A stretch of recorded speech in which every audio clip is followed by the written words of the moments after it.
Greetings and namaste. I'm the Queen of Bohemia, and this is Storytime Yoga, where the story is the yoga. This is my friend Raga, and we're in the beautiful estate Mount Washington in St. Croix in the U.S. Virgin Islands. Welcome, little children. How are you doing today, Raga? What's going on in your life? Oh, I'm so sad. Oh, why? Children, they just throw stones at me, and they try and pluck my feathers.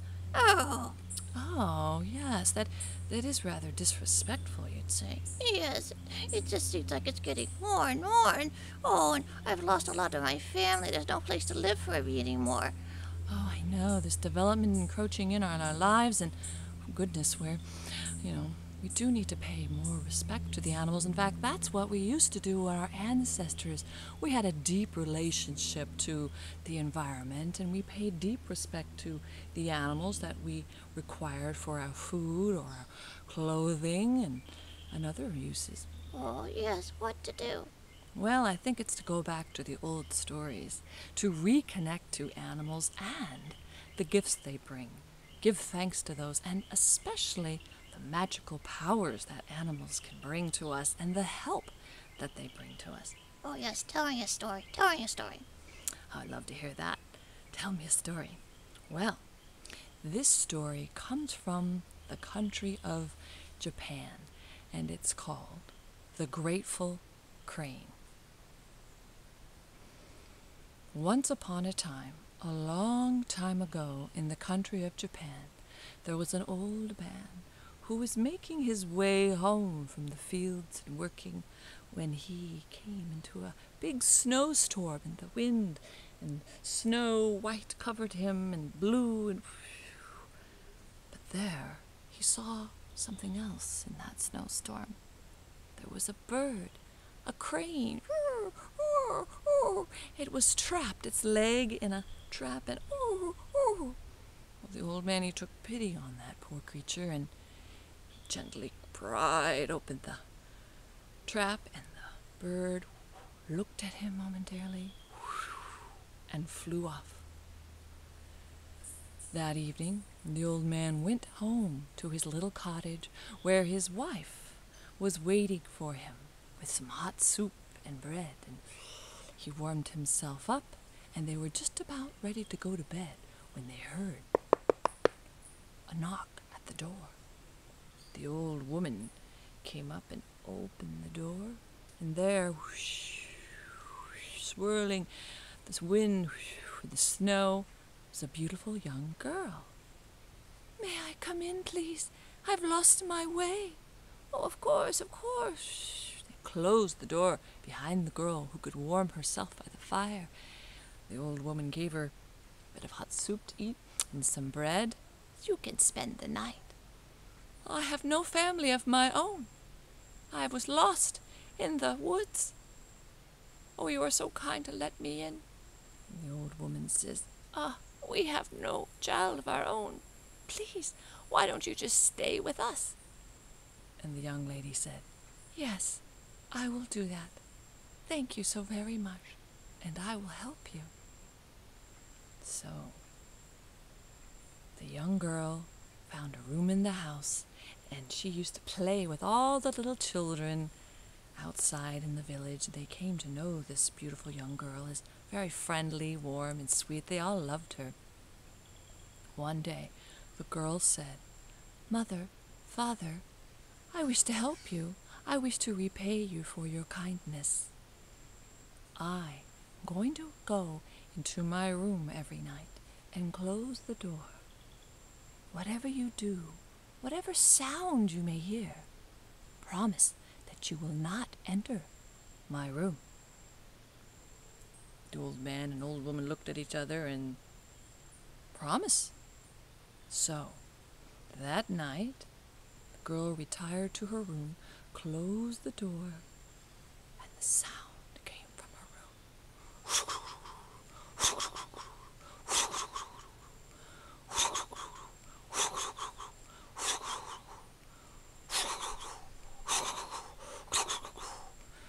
Well, The old man and the old woman were very confused with a strange sound coming from her bedroom, but they remembered the promise, and they didn't go in.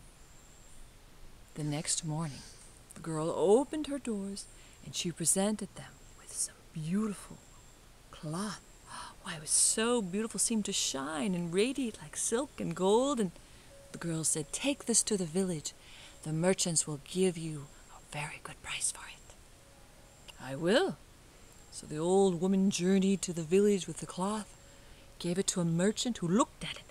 "Ah, this is the finest cloth I've ever seen.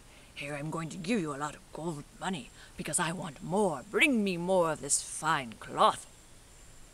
The old woman was very excited with her money and went back home, and that's what happened.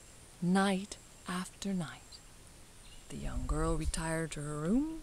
In the darkness, the noises began.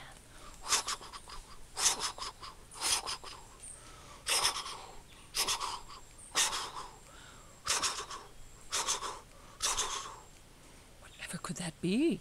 But they dared not look in. For every morning the girl opened the doors, and there she brought the beautiful cloth. And the old woman brought it to the merchant. Oh, he gave her lots of gold, and off the old woman went. And they acquired quite a stack of it, this gold, till one night the old woman thought, I can't stand it. What on earth is she doing? That sound, it's driving me crazy. I must know her secret. The old man says, "No, you can't go in. We promised her we wouldn't go in." But I must know. What is she doing in there?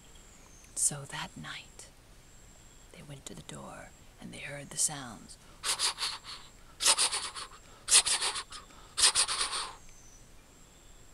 They pulled the door open just a little bit and looked around.